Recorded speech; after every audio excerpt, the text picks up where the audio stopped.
Here are the 20 reasons why all diets fail.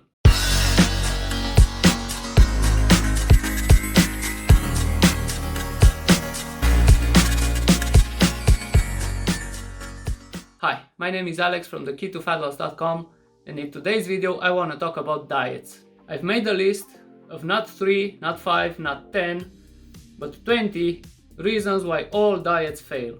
Every single diet out there fails at these 20 points I'm about to make. Let me start by saying all diets work. All diets will make you lose weight. It's a definition of a diet to restrict calories intake and make you lose a certain amount of weight depending on the time you spend on the diet. But losing weight is not the actual problem here. Keeping the weight off is the biggest challenge. That is where all diets fail. Here are the 20 reasons why all diets fail. I'm not gonna go in a reverse manner like 20, 19, 18. I'm gonna hit the nail right on the head. By definition, the diet is a temporary solution. So the number one reason diets fail is because of their temporary nature. By definition, a diet has a beginning and an end. You begin the diet, you end the diet at some point. Once you go down that path, you begin a weight loss diet, you can hardly wait until you can finish the diet and come back to your normal eating habits. That is a big no-no, and you will see why in the following points. If you want to lose weight, most importantly, lose fat. You cannot go on a temporary solution, a temporary diet. That is a big mistake I also made that kept years of my progress. Going through with a diet is a temporary solution to fix an immediate problem. You won't fix anything in the long run, which leads us to the second most important reason why diets fail, and that is they are unsustainable in the long run. When I say the long run, think of it like this: not a few days from now, not a few weeks from now, not even a year from now. I highly recommend you think about the long run as a minimum of 10 years. Just ask yourself this question: can I follow my current diet for the next 10 years? If the answer is no or maybe, you're not doing it right. It should be a definitive yes. Your diet should be sustainable in the long run. And that is the key word: sustainability. Moving on to the third most important reason why diets fail is they make you hungry. As you may know, our body has two hormones that drive our hunger and our satiety. Those are ghrelin and leptin. When going on a crash diet, a very restrictive diet, as most diets out there are, leptin levels go way down and ghrelin levels rise to a point where hunger is just creeping around the corner at every turn. Ghrelin will be as vicious as a gremlin fed after midnight. The words even sound alike: ghrelin, gremlin. So the gremlin will be very vicious when it comes after you. Nothing will keep you safe. You will go in the kitchen and eat everything you can lay your hands on. You cannot go on a very restrictive diet without ghrelin rising to really high levels. That is why on all diets, people claim they are really hungry all the time. The fourth reason why all diets fail is the dreaded yo-yo effect. And what is the yo-yo effect? It's basically after losing the weight, you would gain all the weight back and even more with it. What happens when crash dieting is our metabolism goes way down, and once we return to our old eating habits, which already put us in a bad place because we ate too much, getting fat, that we needed to go after a diet in order to lose the weight. Now, after completing the diet, our metabolism is decreased and we go back to our old eating habits. That causes even more weight gain and even more problems for us in the future. And speaking about more problems, the number 5 reason diets fail is they make us lose muscle. Muscle is the active tissue on our body as opposed to fat. You should make everything in your power to maintain muscle and not lose it in a crash diet. Muscle is really important on your journey because being the active tissue, it burns calories. If you lose the active tissue on your body that helps you burn calories, having a higher metabolism, then you have a big problem on your hands. I've been there. I did crash diet, I did lose all my muscle. I had to maintain a very restrictive diet in order to maintain my current weight. Learn from my experience, don't lose your muscle, as you will feel the effects in the long run. Which immediately points to reason 6 why diets fail, and that is lowering our metabolism. This goes hand in hand with the previous reason, losing muscle. Our metabolisms go down and you won't be able to sustain your current weight because your body will not be able to burn as many calories as it previously did. Metabolism is very important on your fitness journey, because if you can keep the metabolism high, your journey will be less of a pain. You will be able to burn the fat much faster than with a slow metabolism. It makes the entire process much more challenging. The seventh reason why diets fail is because they promote changes that are too drastic to sustain. Whenever we go on a crash diet, we immediately switch to a drastic change in our lives. We take it from 0 to 1000 in an instant. We don't go at it slowly, steadily, so our bodies can adapt to the changes.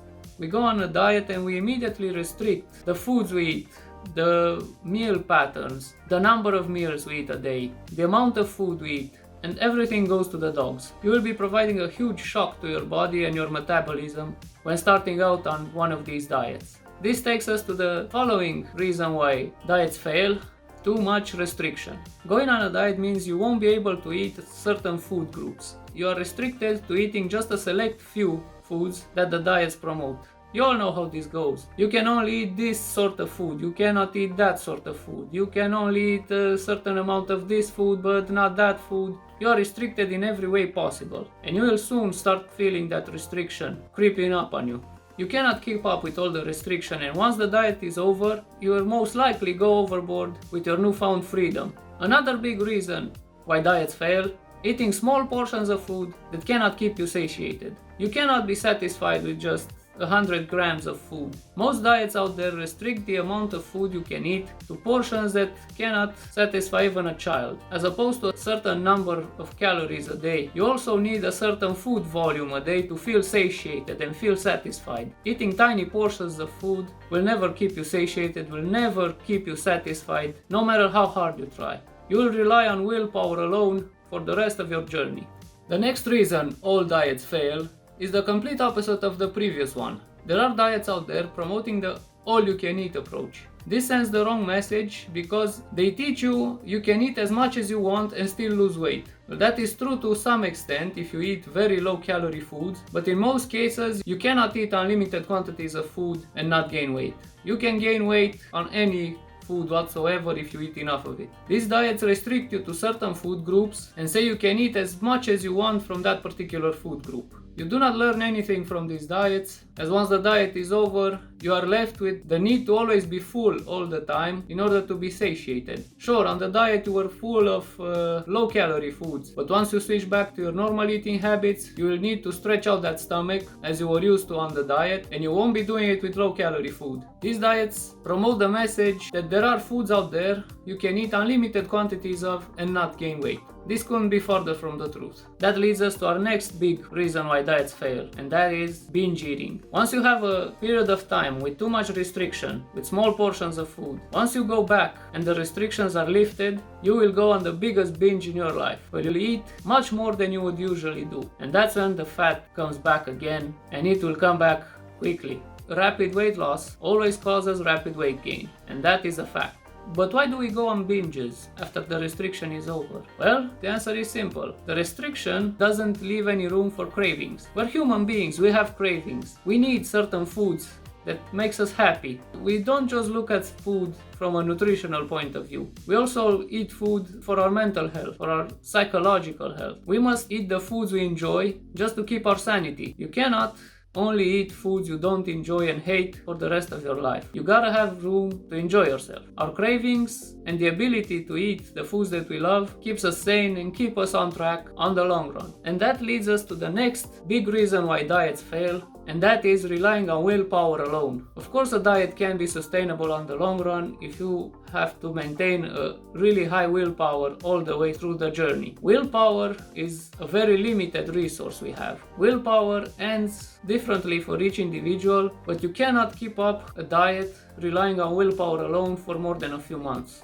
No one has that great of a willpower to go on it for years. I found this out the hard way too. I relied on willpower alone, and I had a very strong willpower. I managed to keep it for about 11-12 months, but once that was over, everything crashed and burned in an instant. I found myself in a rut, in a bad place I never wanted to be, and it took me a while to get out of it. So don't rely on willpower alone. Another big reason why diets fail is they affect our social life. Humans are socially active beings. You can't feel good on a diet if it limits your social life You can't see your friends, you can't see your family, because you always fear the food that's gonna be present. As you may know, most of our social interactivity revolves around food. We go out to eat with our friends, we visit family and relatives, there's always food on the table. They are a key part of our existence, and they are a key part of our social lives. When your diet prevents you from having a normal social life, from seeing your friends and family, then that is a huge problem, and you will not be able to stick to that diet for a very long time. But not only our social lives are affected in these diets. Another big reason why diets fail is they affect our sleep. Sleep is very important for our physical health, for our mental health, for us to function normally as a human being. The amount of sleep we need is debatable. It's anywhere from 4 hours to 10 hours. Everyone is different in this way. I can feel rested at 6 hours of sleep. My wife needs at least 8 to feel rested. But a diet will affect sleep and will cause insomnia, making you feel like a zombie all day long. How long do you think you can keep up a diet without proper sleep? How long do you think you can function as a human being without sleep? I'm guessing not too long. And that brings us to another reason why diets fail, which is directly related to lack of sleep. Diets make you feel like crap. You will be angry all the time, you will be cranky all the time, lacking sleep, being hungry, lacking a proper social life. You will be angry. This will affect your social life even further. This will affect your love life. You will change as a person to a point where people won't recognize you anymore as the friendly person you used to be. The diet will slowly consume you, and you will change your personality for the worst until the diet is over and you can finally restore your physical and mental health and begin to feel good again, to feel like a normal human being again. Now, apart from all the physical reasons why diets fail, there is also the financial point of view. Diets can be expensive. They limit you to certain food groups that in most cases are not the cheapest foods you can buy. Diet foods are expensive foods because the fitness industry, being a multi-million-dollar business, takes pride in their diet food groups and their low-fat foods, low-carb foods, and they cost you an arm and a leg just so you can stick to the damn diet. I'll let Carter explain it to you better. No, not that Carter. The other Carter. Because there's far more money to be made in treating a disease than in curing it. The fitness industry makes a lot of money from dieting, and they will do anything in their power to get even more money from you. The last 3 reasons I want to talk about how diets affect us on a psychological level. Diets provide unrealistic expectations for people. You always see diets promoted on TV, on the internet. Everywhere you see people losing weight and be happy about it. There are shows like The Biggest Loser where you see them lose hundreds of pounds and be happy, but what they don't show you is what happens after the show is done, after the diet is over. You remain with that unrealistic expectation that you can also lose that same amount of weight and you actually think you can keep it off. But the truth is, they can't and neither can you. I am the victim of diets myself. I tried lots of different diets out there. I've been yo-yo dieting, and only in the past few years I found my balance and managed to sustain my fat loss. Another reason why diets fail is they promote the idea of good food and bad food. There is no such thing as a good food or a bad food. There is no food that can make you fat, and there is no food that can make you lose fat. Food is food. The amount you eat of each food group determines if you lose weight or if you gain weight. You can gain weight on healthy foods and you can lose weight on the so-called bad foods. This is commonly referred to as having a good relationship with food, and diets promote a bad relationship with food. But I'm not sure relationship is a very good term to use when talking about food. Food is food.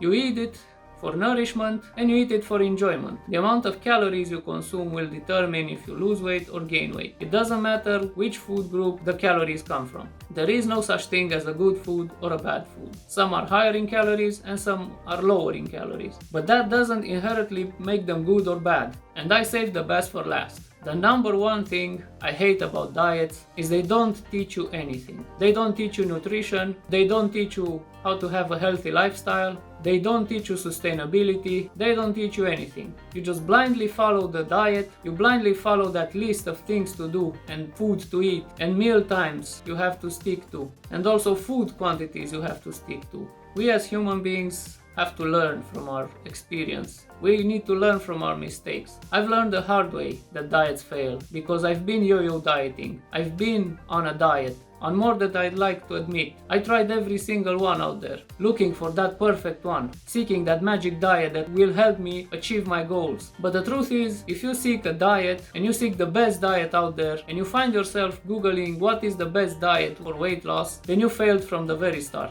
Diets are the key to failure, not the key to fat loss, not the key to success. We need to learn how to make it a lifestyle. We need to learn how to make it sustainable if we are to succeed in our journey. A temporary diet is not a solution for our problem. It is only a temporary solution that will cause even more problems in the long run. Every time you go on a diet and yo-yo back, you damage your metabolism even further, and it causes even more problems when trying to get back on track in the future. My advice to you is not to go on any diet whatsoever. Start making small changes to your lifestyle and do it gradually and sustainably. You can lose weight in a sustainable and enjoyable way without going on a crash diet. The smallest changes you make today will have the biggest impact tomorrow. Don't go on a diet that gives you precise instructions on what to do and what not to do. Start learning about nutrition. Start learning which are the high calorie foods and which are the low calorie foods, and start moving towards the low calorie foods in your daily meal plans, and you will soon see the results you seek. If you like this video, smash that subscribe button, hit the like, hit the bell notifications icon, as it will help with the YouTube algorithm and help spread this video, helping multiple people on their journey for a better life. Always remember, you can do it. Everyone can. No exceptions.